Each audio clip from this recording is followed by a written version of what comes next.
বাড়ির সবাই কেমন আছে? খুব ভালো আছে।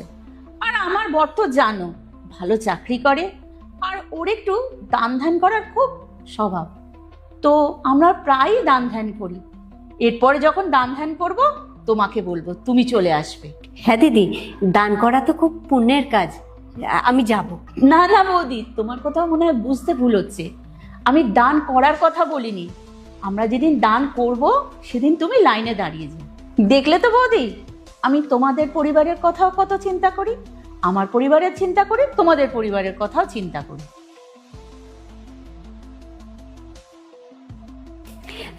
বলছি দিদি, অনেক কষ্ট করে এসেছো, বলছি কি খাবে এখন বলো? খাবো? কি আর খাওয়াবে তোমরা? জানোই তো আমি সব খাবার খাই না। এক কাজ করো, একটু পনির, একটু চিকেন কষা বানাও।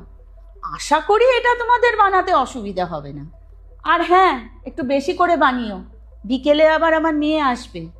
ঠিক আছে দিদি, তুমি একটু রেস্ট নাও, আমি একটু খাবারের ব্যবস্থা করছি।